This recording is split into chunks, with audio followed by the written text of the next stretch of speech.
First one goes to Greg Hunter. So, Bob, just start with Oklahoma and what you see from them. Anything different than what you saw out of them in, I guess, month and a half ago? No, not really. They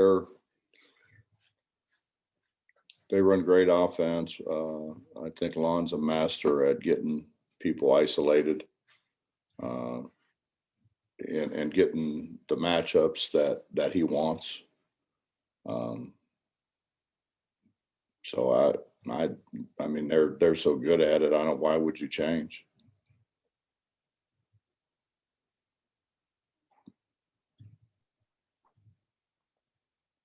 Next is Jared Siri. Hey, Bob, I just wanted to check in on Taz Sherman. Do you have an update on his status? And if he plays tomorrow, what do you hope to get out of him?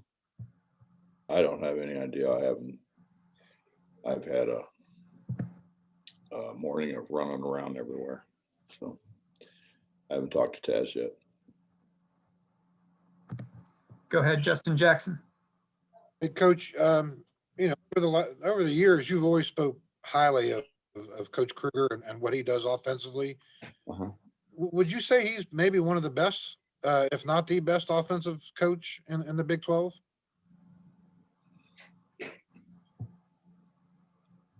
Justin, he's really, really good. This league is full of really good coaches. Really good coaches. When you think that 6 guys have taken teams to the Final Four, and at least half or more than half of those multiple Final Fours, it's hard to pick out and say who's best and who's not, because they're all good. We'll go to Charles Montgomery. Coach, the normal big name player for OU has been for a while Brady Manick, but Davion Harmon has really stepped up for them over the last 6 games or so. Can you talk about the impact he's had for them and how you prepare for him tomorrow? Well, Gibson's the one that stepped up against us. And really Gibson has been, he is without a question their best shooter. Lon's has the luxury of putting a lot of guys out there who can shoot the ball. So I don't know that you can say we're definitely going to guard this guy or that guy. For years, everybody talked about Manick being, everybody compared him to Larry Bird. They've got guys. They've got guys who can make shots. We've got to do a great job of guarding our guy. Don't worry about the rest of them. Let's just guard the guy that we're supposed to guard.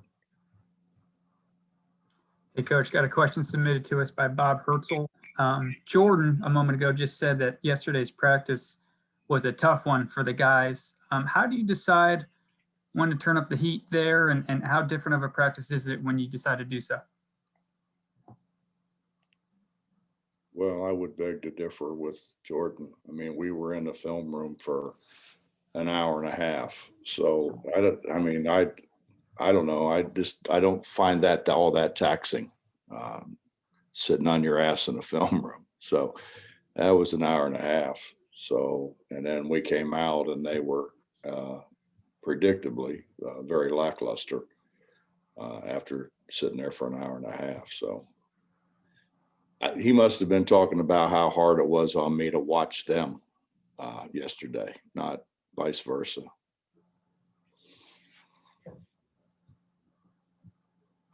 Let's go to Mike Kazaza. Hey, Bob, how are you? Good, Mike.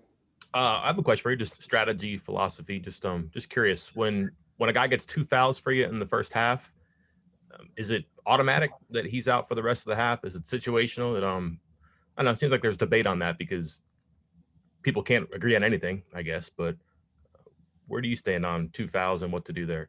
I think it's situational. I wouldn't or haven't automatically yanked a guy with 2 fouls. Depends on a lot of things. Flow of the game, what they're trying to do, a lot of things. Skylar Callahan, go ahead. Hey, Coach, obviously every league in this game is important, but does this one seem any bigger considering, the circumstances with Oklahoma having already beat you guys once and just positioning for the conference tournament? Well, we obviously want to beat everybody in the league. We're solidly in second place right now, and certainly want to finish as high as we possibly can for not just the conference tournament, for the NCAA tournament. And we're going to play nothing but quality teams from here on out. So, I mean, the more quality teams we beat, the higher our seed's going to be. I think we're certainly playing for seeds in both the conference tournament and the NCAA tournament right now. Go ahead, Greg Hunter. Bob, also going off of something Jordan was talking about, I asked him about, not being able to be a normal college student in this year, and how they just, have to stay together. And he said, you have to do what you got to do. Can you sympathize with what the players are going through and the sacrifices they're making to be able to play this year? Well, we talked about it when all this started. We talked about it, and talked about how we have to do the right things, and we can't give in to temptation to go be a normal college student. When this first started, downtown was still jumping pretty good, and we talked a lot about it,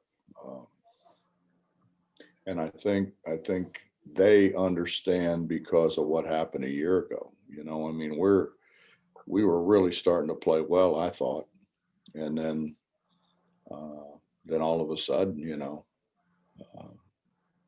our season's over with. We're getting ready to go play the first game of the conference tournament, and when Shane came in and said they'd called it off, and then right after that called off the NCAA tournament, so they realize what's at stake.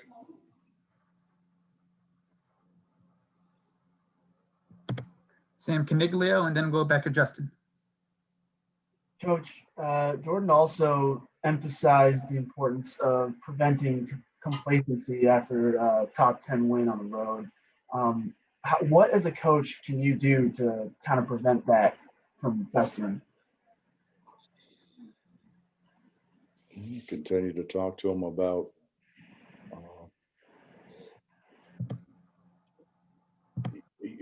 this could be taken away from us at any time, and we found that out a year ago. So knowing that it could be taken away from us today or tomorrow or a week from now, why wouldn't you give it everything that you possibly can give it, as long as we at least know that we're going to be able to play? And it wasn't fun, guys. Last year wasn't fun. It wasn't fun to whenever they take away everything that you've worked for the whole season. And again, we were just starting to really come into our own and play well. They were very young a year ago, and I just don't know why you wouldn't give it everything you have. And then I think we've as a staff tried to share with them that I know when my season ended, my senior year, you get back from class, you put your gear on, you get your ball, and you get to run over to the Coliseum and try to get some shots up and work on your game. And then you say, why? It's over. Your career's done. You have to kind of shift gears and do something else. And it's not pleasant. And you try to share that with them as best you possibly can. Go ahead, Justin. Coach, after the first game against Oklahoma this year, you had talked about, Oklahoma, they had doubled him and kind of frustrated, talking about Derek here. They had kind of frustrated him and cutting him off while he's running down the floor, and, just little things here and there to try to get in his head. Do you bring that up to him at all? as a motivational, or just casually bring it up, or what kind of effort and return here do you expect from Derek in this game? Believe me, Justin, Derek remembers. Okay, yeah. I mean, I just talked to the television announcers who by chance had the first game, and they brought it up, and the first 10 minutes of the conversation was about just that. So I think we're all aware of what happened. And then obviously after this game, you got a little bit of a void until the following Saturday. Any chance that another game might get thrown in there at all, or anything that you guys can look at or do? Well, it's not up to us, obviously. We're kind of like everybody else. We kind of sit here and wait and wonder what's going to happen. That would be nice instead of, having everything all jammed up at the end, but there's a lot of factors involved.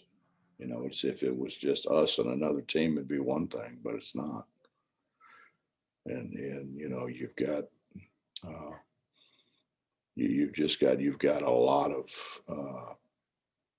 people have played, like, we've played some people twice. So obviously we can't play them again. Other people have played people twice. I mean, it's just, there's a lot of factors that you don't really think about as much until they happen to you. And then you think a heck of a lot more about them, but we don't have any control, no control whatsoever.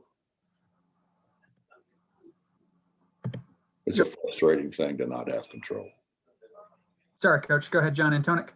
Along those lines, I just read where Baylor's not confident they're going to finish their conference schedule.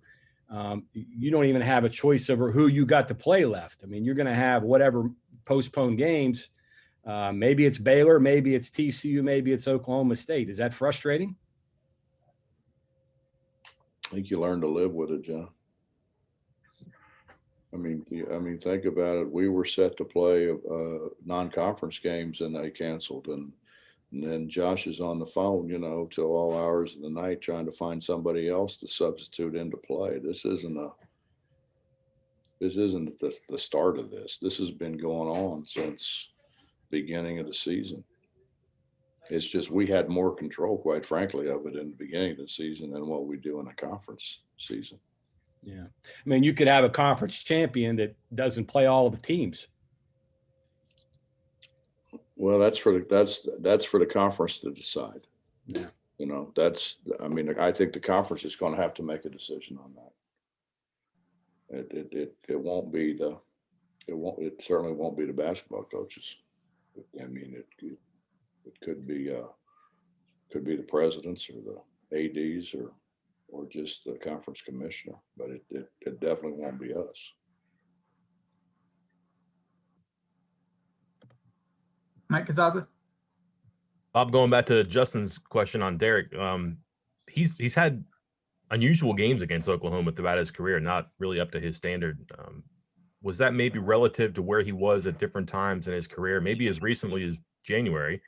And is he, I guess I should say, how is he maybe more suited to handle and to shrug those things off now?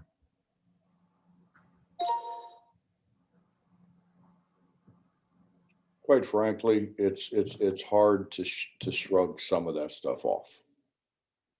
I mean, it's to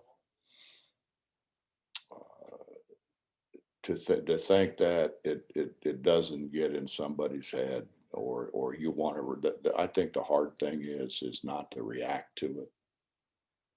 And I think he did a really, under the circumstances, a marvelous job of not reacting to it. Because he knew what was at stake.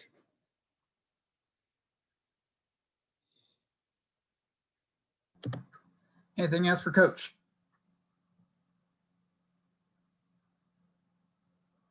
Hey, Coach, thanks for the time. Really appreciate it. All right, guys. Have a great day.